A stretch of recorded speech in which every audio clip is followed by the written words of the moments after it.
Oui, j'ai vu le verre à moitié plein, plutôt qu'à moitié vide pendant la majeure partie de ma vie. Et j'ai été tellement béni.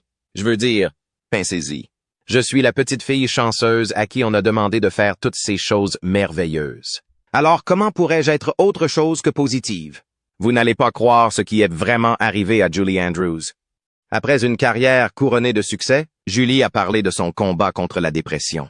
À 90 ans, elle reste une star appréciée qui laisse un héritage exceptionnel.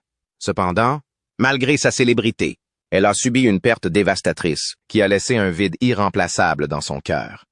Qu'est-il arrivé exactement à Julie Andrews? A-t-elle vraiment une vie triste?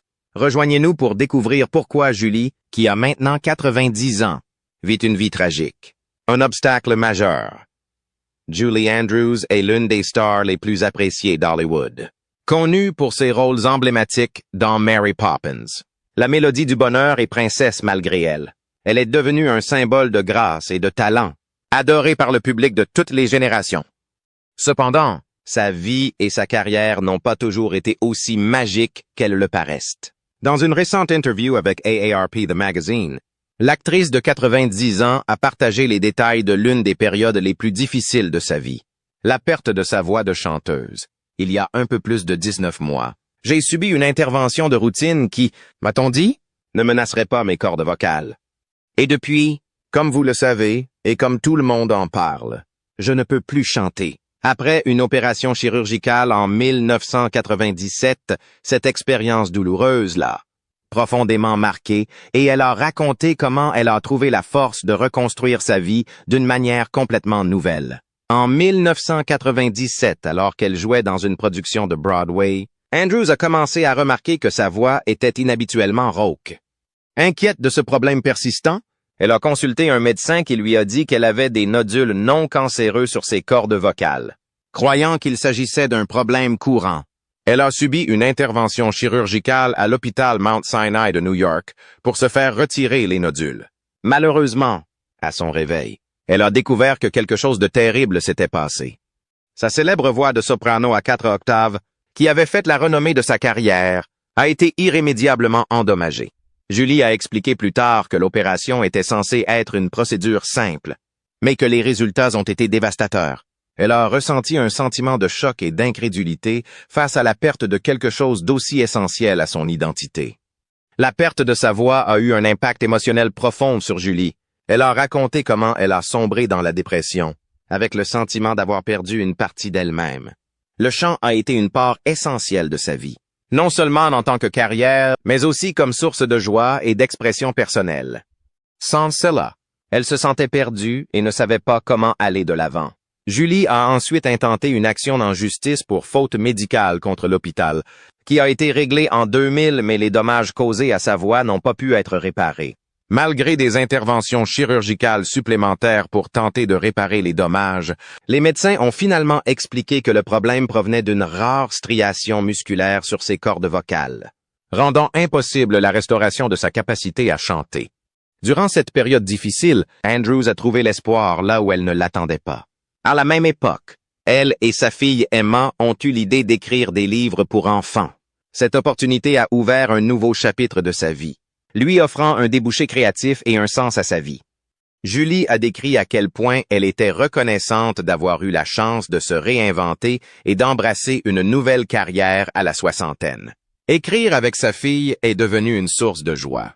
Et ensemble, elles ont publié plus d'une douzaine de livres pour enfants. Elle a également exploré d'autres projets créatifs, notamment l'écriture de ses mémoires. Son deuxième ouvrage, Homework, devait être publié le 15 octobre. Bien que Julie ait trouvé un certain épanouissement dans sa nouvelle carrière, elle a admis que le chant lui manquait toujours profondément. Le chant était un élément essentiel de son identité et sa perte était quelque chose qu'elle ressentirait toujours. Néanmoins, elle a exprimé sa gratitude pour les opportunités qu'elle a eues de continuer à inspirer les autres à travers son travail, trouvant la lumière et un but même face à une perte profonde. Le chant, une partie importante de la vie de Julie Andrews, a été là toute sa vie. Comment est-elle passée du statut de simple don à celui de talent mondial? Julia Elizabeth Wells, plus connue sous le nom de Julie Andrews, est née à Walton-on-Thames, dans le Surrey, en Angleterre. Sa mère, Barbara Ward Wells est née à Chertsey.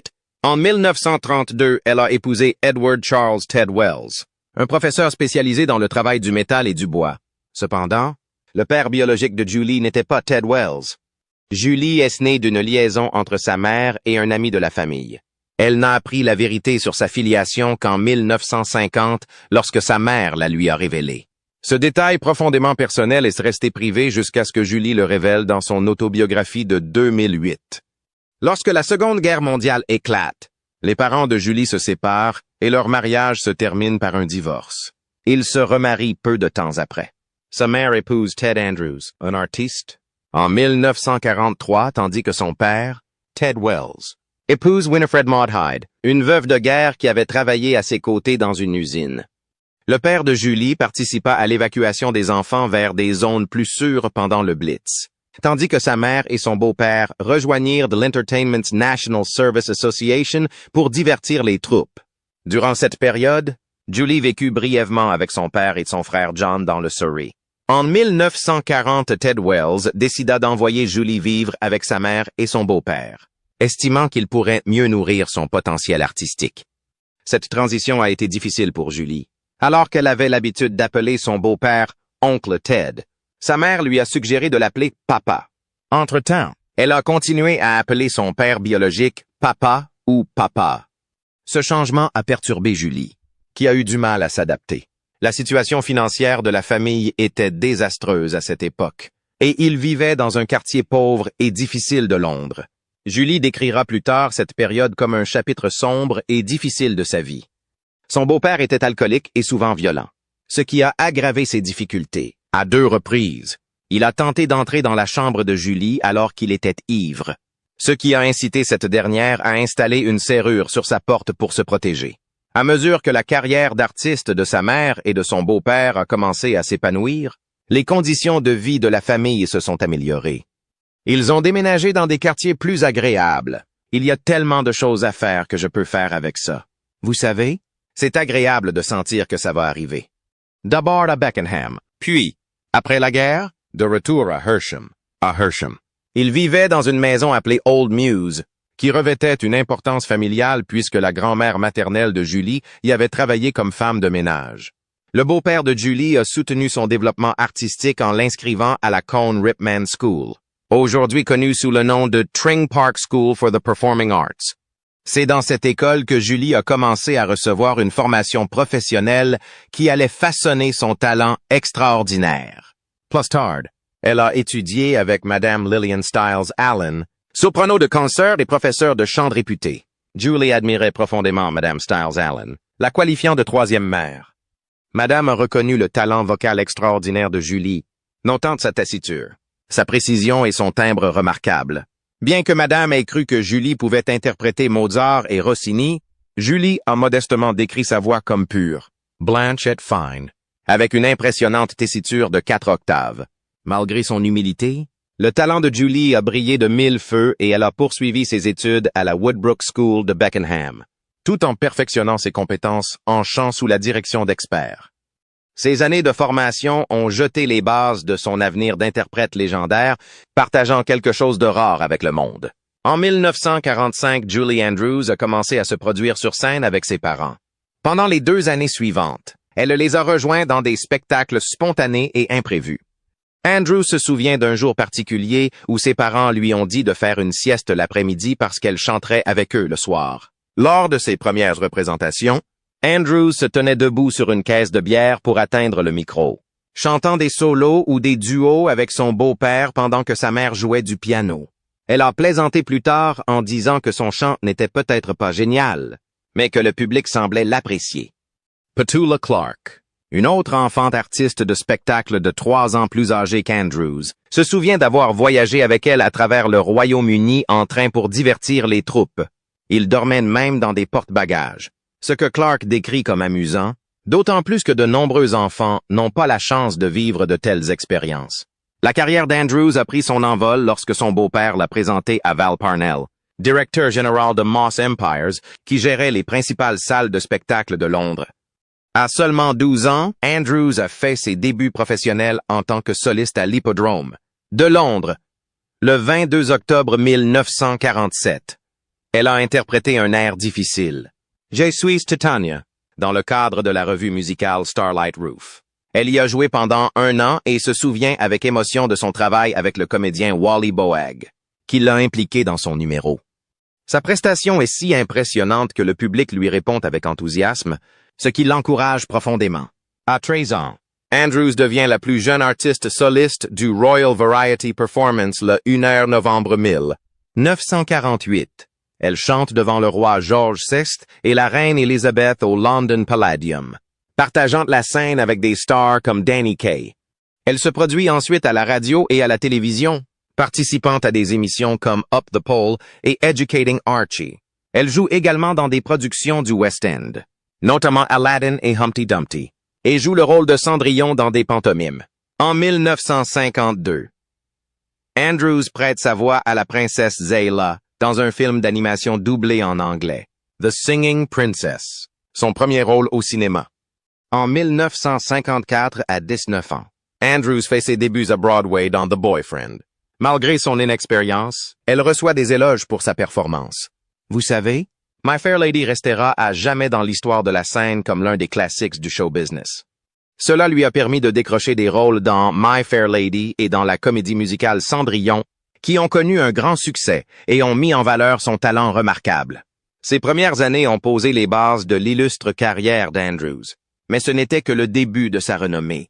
Quelles autres opportunités extraordinaires se sont présentées à elle? Devenir Mary Poppins.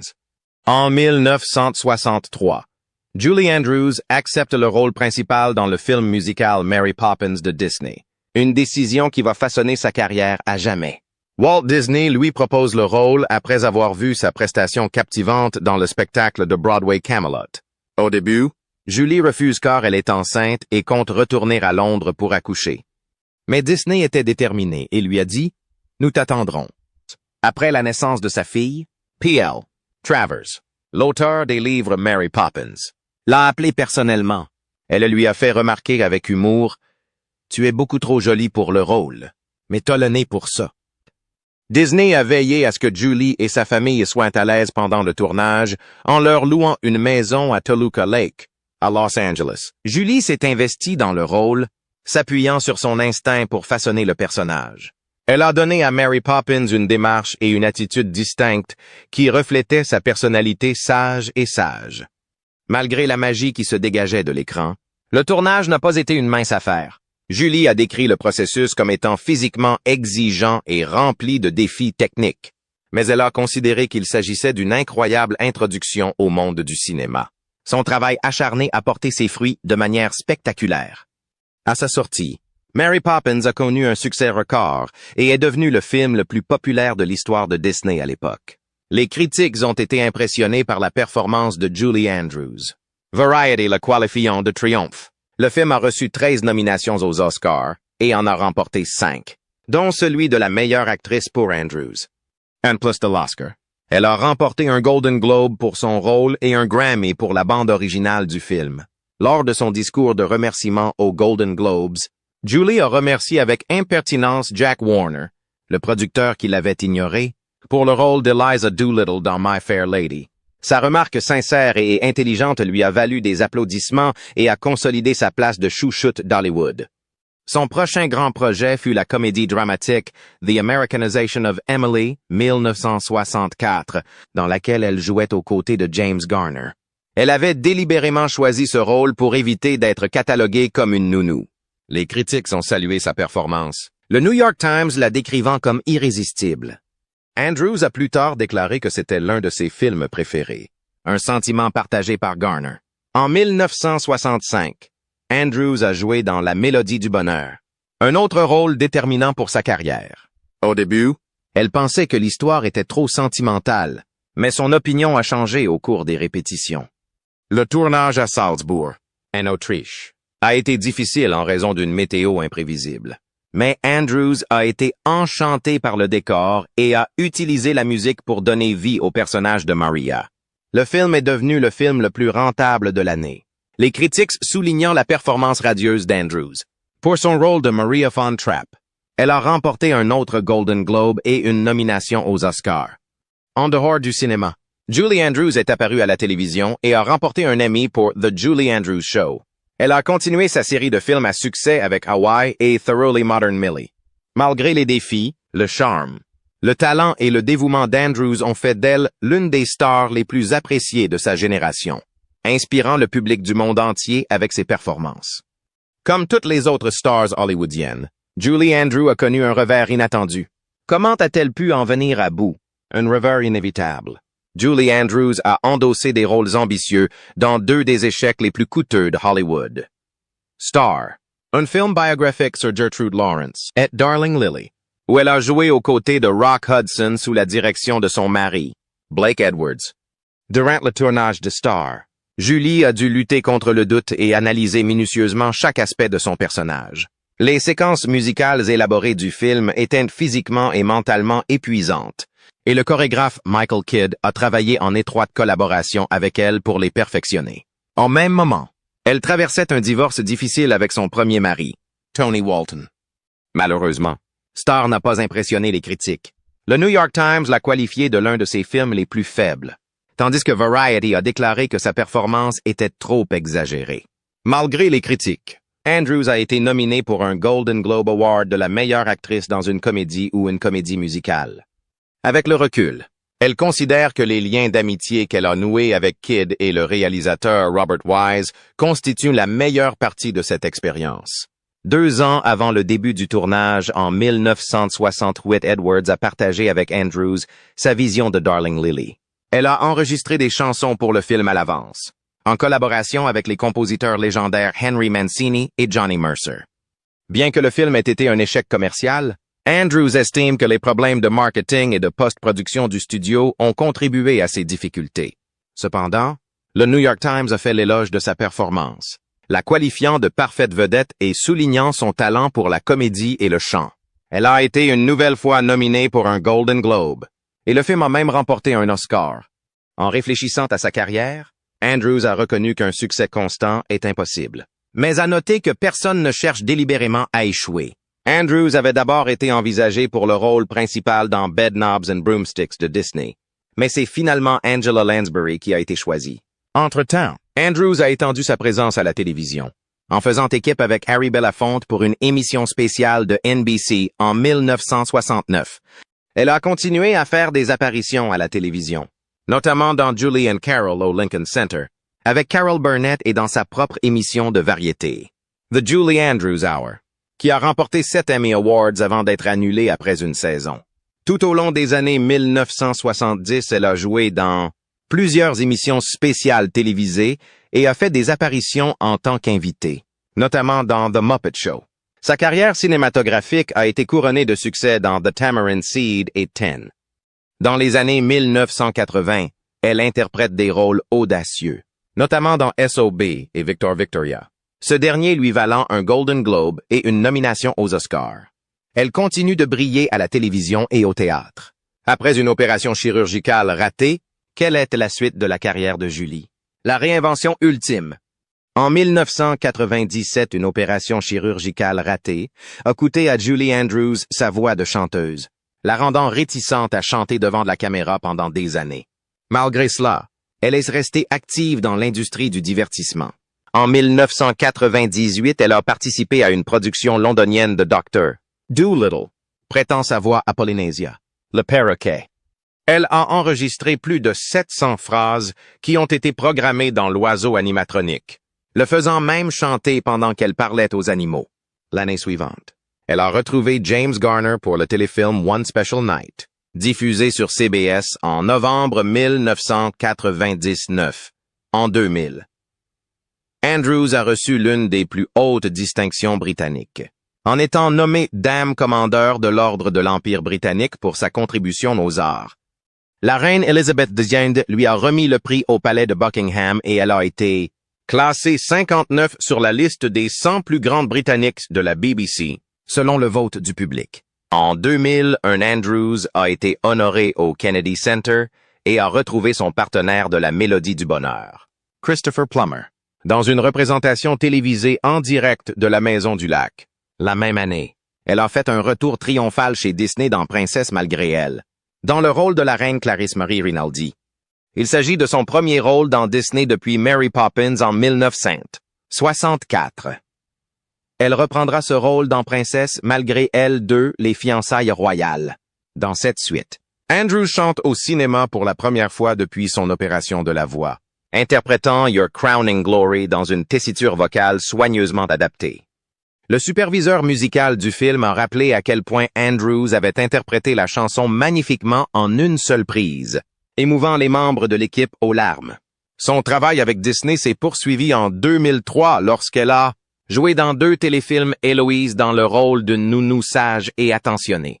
Ces rôles lui ont valu une nomination aux Emmy Awards. À la même époque, elle fait ses débuts de réalisatrice en reprenant The Boyfriend, la comédie musicale qui avait lancé sa carrière à Broadway en 1954. La production a ensuite fait une tournée nationale, de 2005 à 2006. Andrews est devenue l'ambassadrice officielle du 50e anniversaire de Disneyland, faisant des apparitions spéciales et narrant des événements. En 2004, elle prête sa voix à la reine Lillian dans Shrek 2, reprenant le rôle dans Shrek le 3e et Shrek à jamais. Elle a également fait la narration du film Disney. Il était une fois enchanté en 2007, un hommage ludique au film classique de Disney. En 2008, Andrews a publié Home, A Memoir of My Early Years, qui détaille son enfance et son ascension vers la célébrité.